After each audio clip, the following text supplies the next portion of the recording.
Você se considera uma pessoa ansiosa? Se você se considera, saiba que você não está sozinho. Segundo a Organização Mundial de Saúde, o brasileiro é o povo mais ansioso do mundo. E os índices de depressão e de ansiedade só aumentaram no período da pandemia Covid-19. Para alguns especialistas, 1 em cada 4 pessoas no mundo sofrerá pelo menos uma vez na sua vida de um transtorno de ansiedade. Além disso, estima-se que nos próximos anos, tanto a ansiedade quanto a depressão será a principal causa de afastamento do trabalhador em todo o mundo.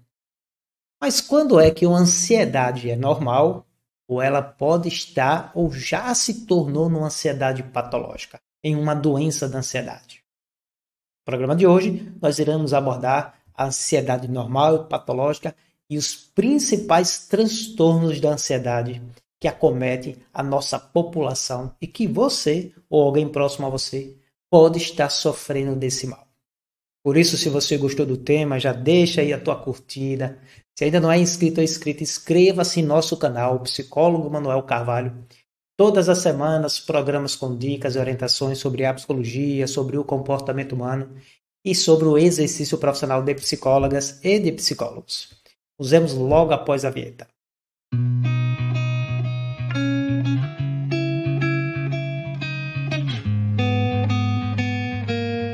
Para muitos especialistas, estamos vivendo na era da ansiedade. O ser humano nunca esteve tão exposto 7 dias por semana, 24 horas por dia, a tantos estímulos que podem deixar a nossa saúde mental vulnerável. A tecnologia trouxe benefícios inimagináveis. Podemos falar com qualquer pessoa do mundo num clicar de um botão. Mas, ao mesmo tempo, isso influenciou também o nosso estilo de vida. Praticamente já acordamos conectados com diversas demandas através do nosso smartphone ou do nosso computador. Mas quando é que a ansiedade ela é normal ou ela é patológica? Em primeiro, queremos destacar que existe sim a ansiedade normal e ela é salutar e necessária. A ansiedade é considerada uma emoção básica do ser humano, importantíssimo para a nossa adaptação e a nossa sobrevivência. Por causa da ansiedade que nos preocupamos em situações de riscos, é por causa da ansiedade que temos o anseio de crescer, o anseio de ter ganhos e de ter uma melhoria de vida. É por causa da ansiedade que nos preocupamos em aprender e nos desenvolver. Mas nem tudo são flores, é verdade. A ansiedade, ela é hoje um dos principais males da sociedade. E como já dito, a população brasileira é considerada a população mais ansiosa do mundo, segundo a OMS, a Organização Mundial de Saúde. Muitos acreditam que a diferença entre uma ansiedade normal e uma ansiedade patológica é a intensidade da ansiedade. Mas não é bem verdade.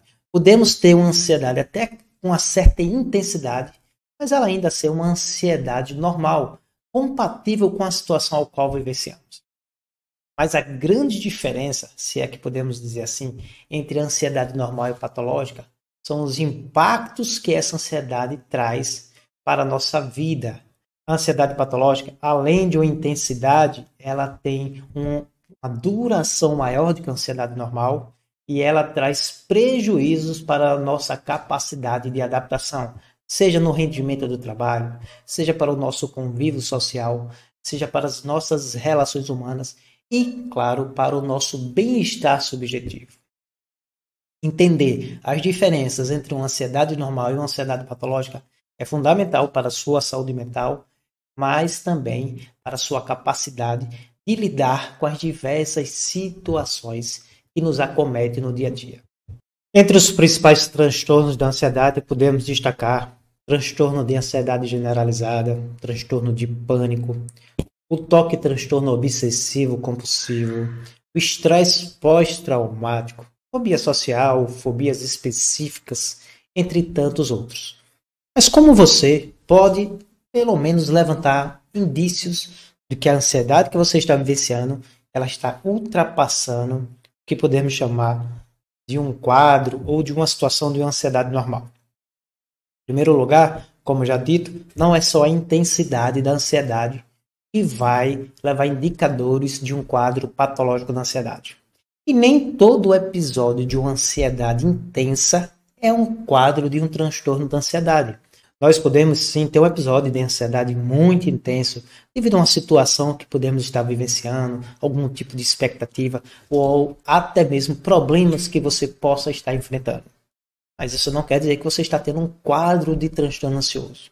Transtorno ansioso, além da duração da ansiedade ser normalmente bem maior do que um quadro de ansiedade normal ou um episódio de uma ansiedade intensa, transtorno também, ele tem diferenças qualitativas, pois ele afeta na sua capacidade, como já dito, de lidar com as situações. Seu comportamento começa a ficar, como nós chamamos, disfuncional. Ele perde a capacidade de ser funcional, de ser adaptativo. Outro ponto muito importante para um diagnóstico do transtorno da ansiedade é o grande sofrimento psíquico que essa ansiedade, que esse quadro traz para os pacientes. É comum que o quadro de angústia, que o quadro de agitação, que o quadro de insônia se instale no paciente com um transtorno de ansiedade ou com ansiedade patológica. Cabe lembrar que diagnósticos de transtorno da ansiedade devem ser feitos por especialistas. Mas um grande problema é que muitas pessoas sofrem desse mal ou desses males por meses, até mesmo por anos, sem identificar aquele problema ou pelo menos sem despertar para a necessidade de procurar uma ajuda. É comum que diante de uma situação de uma prova, é comum que diante de uma situação de uma perda, é comum que diante de uma situação de um desafio você fique ansioso, você fique ansiosa. Seria preocupante se você não ficasse. Mas a grande questão é que nós, seres humanos, muito diferentes dos outros animais, nós ficamos remoendo uma situação de estresse, uma situação de dificuldade, e dependendo do nosso estilo cognitivo, do nosso estilo de pensamento, do nosso estilo de vida, das alterações neuroquímicas que podem estar acontecendo no nosso organismo, aquele quadro de ansiedade que inicialmente poderia ser salutar, adaptativo, pode se tornar, assim, um transtorno de ansiedade. Podemos comparar o nosso dispositivo neuroquímico com os dispositivos dos animais. Imagine um animal sendo caçado. Naquele momento, ele está com um grande quadro de ansiedade e de medo para fugir do animal que o está caçando. Mas logo em seguida, quando o animal que está caçando se afasta, há um equilíbrio normal dos seus neurotransmissores, da sua neuroquímica, e o animal logo em seguida ele esquece aquela situação que aconteceu e ele volta a pastorear normalmente. Mas nós, seres humanos, mesmo antes do perigo acontecer, nós já podemos estar sofrendo por antecipação, com um quadro de angústia, só na expectativa do risco, do perigo da situação. E quando a situação acontece, nós podemos desenvolver um estresse pós-traumático que pode demorar meses ou até mesmo anos na vida das pessoas.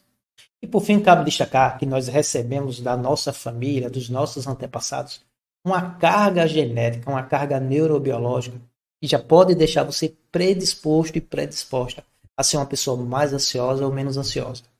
Mas é claro que esse não é o principal fator. O principal fator de desenvolvimento de comportamentos e perfis ansiosos nas pessoas é o nosso estilo de vida, é a educação que a gente teve, é o nosso comportamento, o convívio e a forma que aprendemos a lidar com as diversas situações de nossas vidas. Então vale muito a pena para você lidar com a sua ansiedade, deixar ela virar um quadro patológico, fazer uma reavaliação do seu estilo cognitivo, do estilo de enfrentamento das situações e da aprendizagem que você herdou dos seus pais, das suas famílias, para lidar com situações que nós chamamos situações de desconforto psicológico. Por fim, para terminar o nosso programa, como dica, é muito importante que além de você adotar práticas de atividades físicas que você goste, lógico, não adianta fazer uma atividade física que você não tem o menor interesse, que seja sofrimento. Adotar uma rotina de vida mais saudável, inclusive com menos tempo na tela, dos dispositivos, dos smartphones, das mídias sociais, do Instagram, WhatsApp e tantas outras mídias. É muito importante que você comece também a mudar o seu estilo cognitivo, sua forma de pensar e de enfrentar as situações. Então, essa é a nossa dica de hoje sobre ansiedade normal e ansiedade patológica. É o próximo programa com mais dicas e orientações sobre a psicologia, o comportamento humano e o exercício de psicólogas e de psicólogos.